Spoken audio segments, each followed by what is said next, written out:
Welcome back to Fluentmx, the podcast where we help you build your confidence and learn natural American English. I am your host, Olivia. And I am Ryan.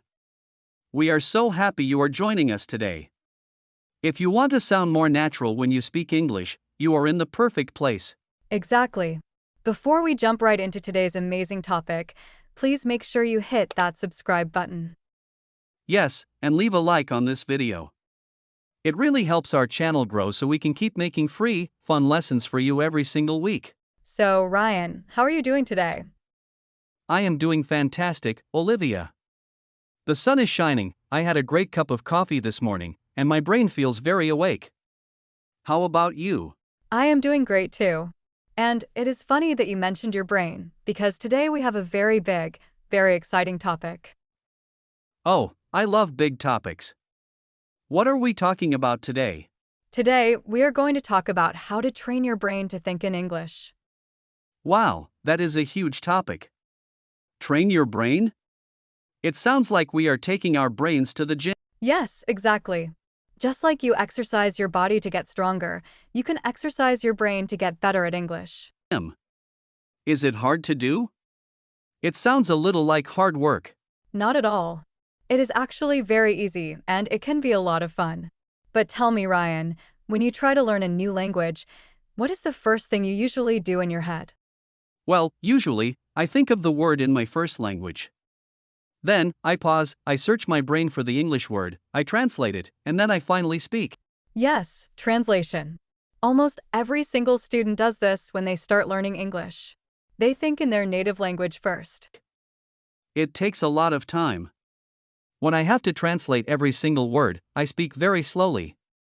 Sometimes the other person gets tired of waiting for me to finish my sentence. Exactly. Translating in your head is slow. It takes a lot of energy. Your brain has to work double time. It is exhausting. So, our goal is to stop translating completely? Yes. Our big goal today is to help our listeners learn to just think in English directly. No translation. That sounds incredibly fast and natural. But how do we actually do that? I cannot just wake up tomorrow and suddenly think a whole book in English. No, of course not. The secret is to start small. Very, very small. How small are we talking? Like one word at a time? One word is a good start, but a very small sentence is even better. For example, you do not just look at a table and think the word table. You think, this is a table. Oh, I see. Or maybe, the table is brown. Yes, perfect. You just connect the English directly to what you see. You do not need to think about the word in your language first. So I should try to make small sentences in my head all day long? Yes, all day. It is actually very easy to fit into your normal life. Let us imagine your morning routine. You wake up, you stretch, and you open your eyes. What can you think in English? I can think, I am awake. Or maybe, the sun is bright. Exactly. Then you walk into the kitchen to make breakfast. What do you think then? I am hungry. I want coffee. The coffee smells good. You got it. And you are doing all of this silently in your head. You are practicing English without opening your mouth. That is a great trick. I can do this on the bus, too. If I am looking out the window, I can think, I see a red car. The sky is blue. A man is walking a dog. Yes, and by doing this, you are forcing your brain to connect real life directly to English. This is the first big tip. Think in small sentences throughout your day. I really like that tip. It feels like a secret game I can play in my own head. No one even knows I am practicing. Exactly. And now, let us move to the second big tip. Tip number 2 is all about input. Input. That means information going into your brain, right? Yes. English going in through your ears and your eyes. Listening and watching. Like listening to this podcast. Exactly. This podcast is excellent input. When you listen to easy, natural English, your brain starts to learn the patterns. The patterns? You mean how the words fit together? Yes. Your brain naturally learns the rhythm and the music of the language. You stop worrying about grammar rules because you just hear what sounds right. That makes sense. When I listen to a lot of English, I feel like the words just stay in my head. What else is good for input? Music is wonderful. Listening to simple English songs is a great way to learn. Oh, I love music. I listen to pop songs in my car all the time. Pop songs are perfect because they are very repetitive. The singer repeats the same words again and again in the chorus. That is true. It gets stuck in your head, and suddenly you are singing in English without even trying. Exactly. Learning should be fun. If it feels like a heavy chore, you will stop doing it. So, what about watching things? I love watching movies, but sometimes the actors speak way too fast for me. I get lost. That is a very common problem. Movies can be too difficult for beginners. The trick is to find videos about things you already love, but keep them simple. What are your hobbies, Ryan? I really love cooking. I try to make new recipes on the weekends. Perfect. You should watch cooking videos in English. The chef will say, I cut the tomato. I add the salt. Ah, I get it. I see them cutting the tomato, and I hear the words at the same time. The action matches the word.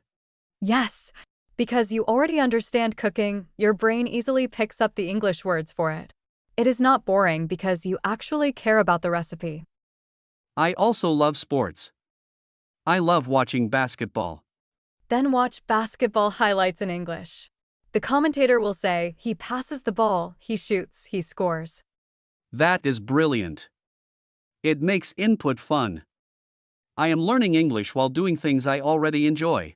That is the best way to learn. So, tip 1 is thinking in small sentences. Tip 2 is getting lots of simple input. Are you ready for tip 3?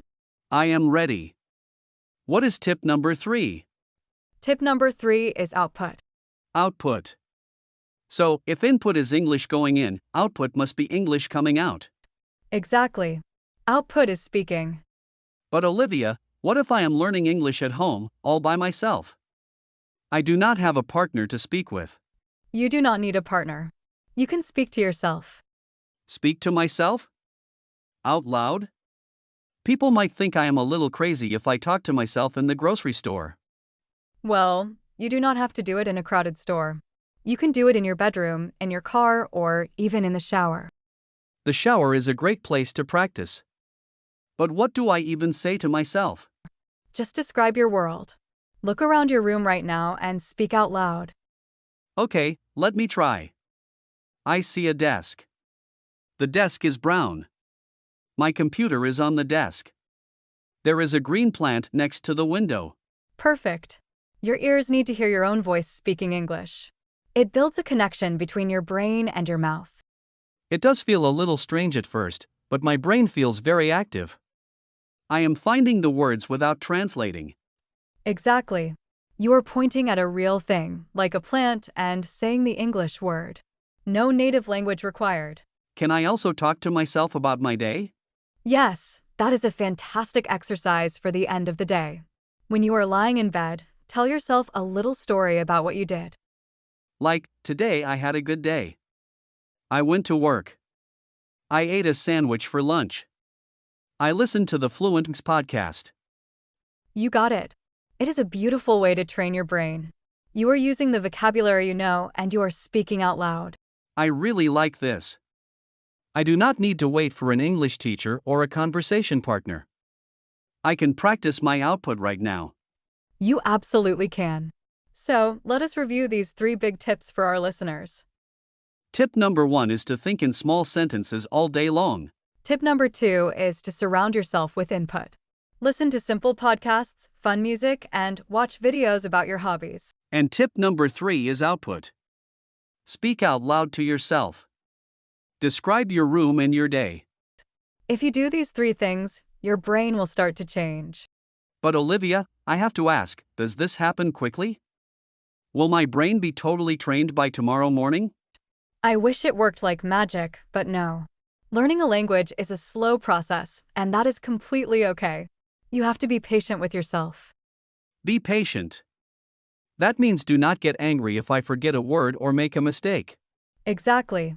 Mistakes are wonderful. Making a mistake means you are trying. You are learning. When I make a mistake, I just notice it, fix it, and keep moving forward. Yes. Just practice a little bit every day. 10 or 15 minutes a day is much better than studying for 3 hours once a month. Consistency is the key. Small steps every day. I love this lesson, Olivia. My brain already feels stronger. I am so glad, Ryan. And now that we have trained our brains, it is time to move on to our next section, pocket words. I love pocket words. This is where we pick a few important words from today's topic so you can put them in your pocket and take them with you. Exactly. Our first pocket word today is translate. Translate. To translate means to change words from one language into another language. Perfect. For example, you could say, I used an app to translate the menu at the restaurant. Great example. Our second pocket word is input. Input refers to the information that is put into a system. For language, it means the English you listen to and read. For example, watching English cooking videos is great input for your brain. Our third pocket word is output. This is the opposite of input. Output is the information that comes out of a system. In language, it means speaking and writing. For example, speaking to yourself in the shower is a great way to practice your output. Our fourth pocket word is repetitive. If something is repetitive, it means it happens again and again in the same way. For example, pop music is very repetitive, which makes it easy to sing along. And our last pocket word for today is patient. Being patient means you are able to wait calmly without getting frustrated or angry. For example, learning English takes time, so you must be patient with yourself. Those are some incredibly useful words. Make sure you practice them. And now it is time for our Smooth It Out section. Smooth it out. This is the part of the show where we talk about common mistakes beginners make, and we show you how to say it the natural American way. What is the first common mistake you have for us today, Ryan? Since we talked about listening to music today, a very common mistake I hear is when people say, I like to listen music. Yes. We hear that all the time. But in English, the verb listen usually needs a preposition after it. You need to use the word to.